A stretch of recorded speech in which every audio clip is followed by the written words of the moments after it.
I think I've just found the perfect spot to cool off down here. Look at that little waterfall.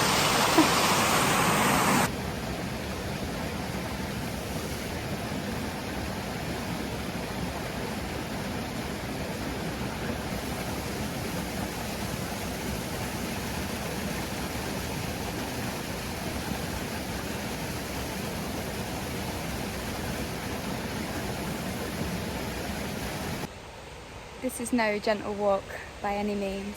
I've got to somehow get up this hill here, and it's definitely going to be a scramble. I was already on all fours trying to get up from that waterfall.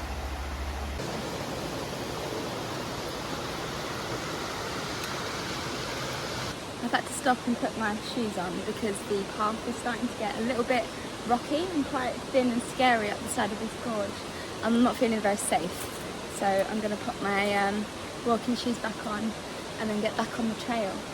But I'm at Padley Gorge today, and it is a beautiful day. It's about 26-27 degrees, but it's feeling a lot cooler here in the shade underneath all of this dappled light from the tree canopy here. But it's a really beautiful place, Padley Gorge. It's in the Peak District. Nearest train station is Grindleford? Yeah, I got off the train at Grindleford today and then walked up to Padley Gorge. It's a really, really lovely walk. I'm going to do a little bit of foraging and maybe try and find a little place to have a bit of a dip. I did have a little walk along here, but there's nothing really deep enough. Hoping to maybe find a few chanterelles about today, but other than that, just a nice chilled walk, I think.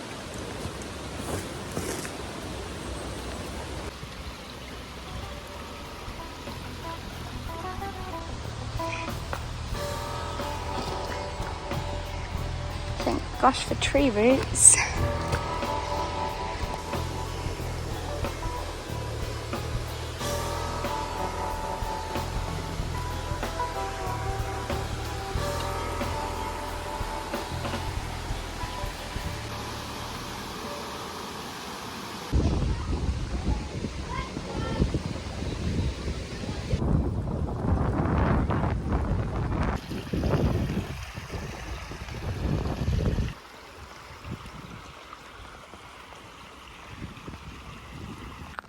I've come out of Padley Gorge and I've come up to Longshaw Estate because it was just too loud by the waterfalls, as beautiful as it was.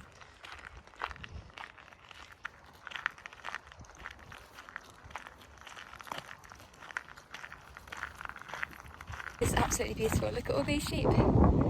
So lovely, and the breeze is gorgeous.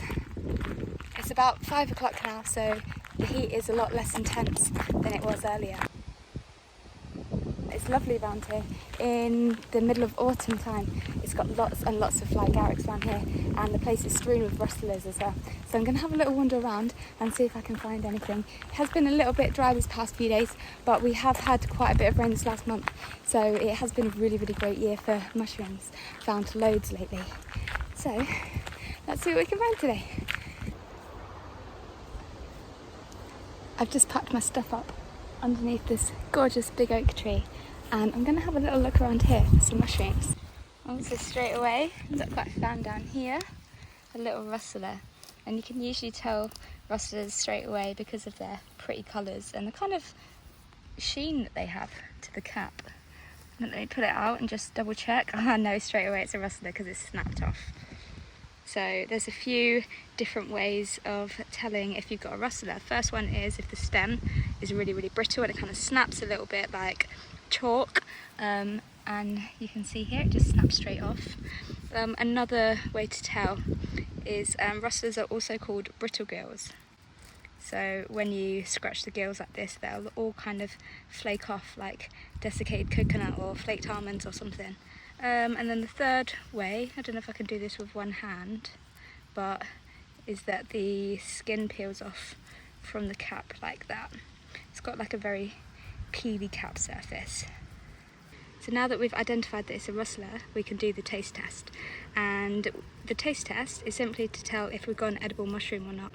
Now, rustlers have a tendency to be quite spicy. They've got quite a peppery, hot flavour, some of the more poisonous or toxic ones. So all of the ones that don't have any kind of peppery spice to them are actually good and edible. So you can give it a little nibble. Give it a good chew. Sometimes the heat doesn't come on until later. So that's got a very, very mild sort of peppery taste. Very, very mild. So this one had a very, very mild, barely there at all sort of peppery taste. So this is an edible little wrestler. Look at this beautiful, beautiful mushroom. I think it's a grisette. As I've parted the moss, I can see it's come out of a little egg sac there. Let's have a closer look. You can tell the grisette apart from some of the other amanitas is because they don't have a ring. So you see that it's got a very, very smooth stem to it.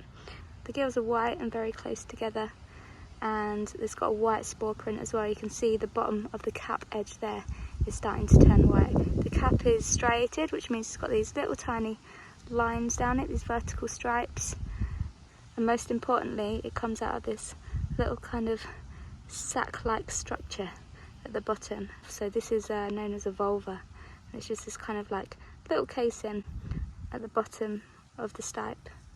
But grisettes are edible. You can also get tawny grisettes and orange grisettes as well. Popping back.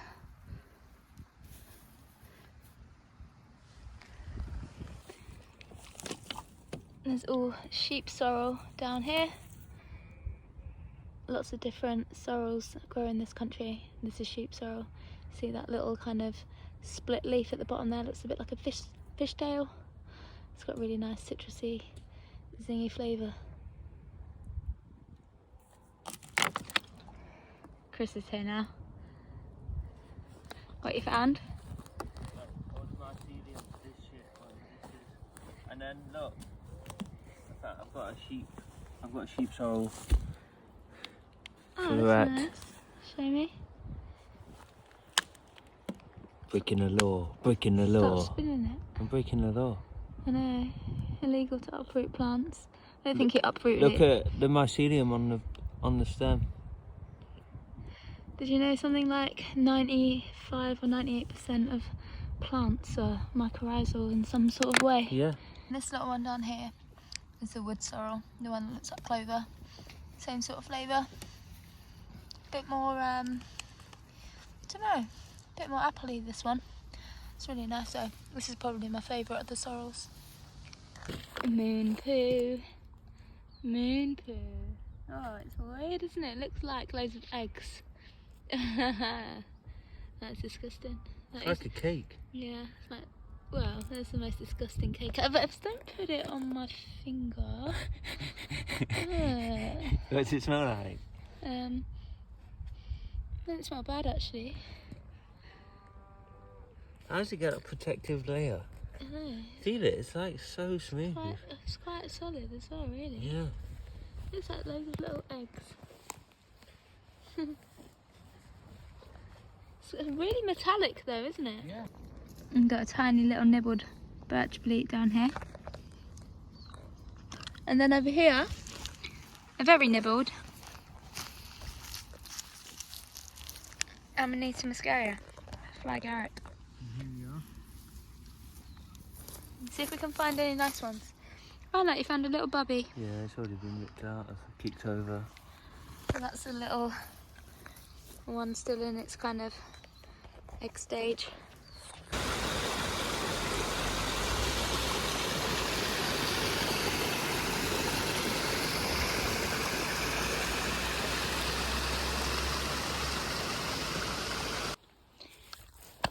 Chris just found this on the floor and said it was chaga, and I said chaga don't grow on the floor. But it is fucking chaga. I think it's been kicked off of this old birch tree here, and the grass was growing over it a little bit, so it must have been here for a couple of weeks. But look at that, look at the colour of that. It's got a proper rough kind of outer surface to it. And then the inside is this really quite bright amber sort of colour. Look at that. You can kind of see the little filaments if you look closely. There's little eggs there. Are they eggs? Yeah. Tiny little eggs. Yeah. Look at that, that is cool. Good find. quite a huge piece as well. I wish we found this actually on the tree. It's nice to know that it grows here birch, though. Isn't it? Yeah, it's an old birch. It's the only one, so it must have come from this one. Yeah. Sick. Little daisies are edible, and the leaves and the flowers make a really excellent bruise balm.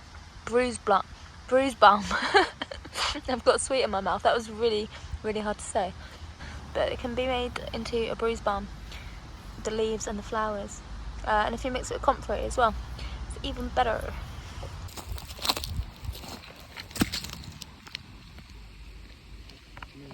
Found an amanita rubescens, or blusher mushroom.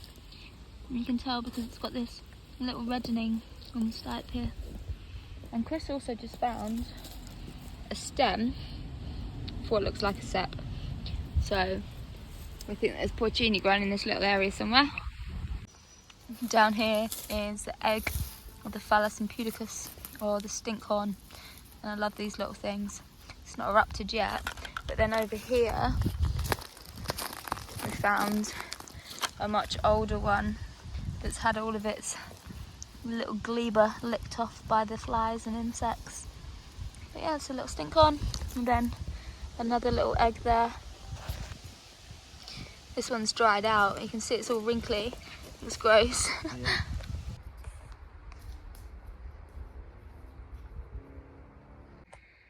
Yeah. Oh, there's loads, man. Look what we just Look at all found. the pins. Glistening in the sun. There you go, show you closer. We've just found loads of little winter chanterelles there. They were yellow legs. Do you want to pick some and I can show you? So if you look, they've got that classic false gills that run slightly down the stem. And they've got a bright yellow stem, but a really inconspicuous kind of like dark brown cap to it. That's got a depressed kind of hollow in it, kind of like a tubular little depression in the cap. I was stoked we found these. It's been a good year for chanterelles. Look at all the pins. Oh yeah, little babbies down there, look. They're quite tough as well. Yeah. Look. Loads around here, isn't there? Yeah. We're divided over this rustler. I think it smells a bit fishy. Chris can't smell it. And if it's a bit fishy, it could be the crab rustler. It's got this kind of wine-coloured cap, but most importantly the stem's kind of flushing this pinky reddish colour as well. And the blackish purplish rustler kind of has the same coloured cap, but it's usually got a pretty solid white stipe, and it's not got that kind of faint fishy smell that this crab rustler has got.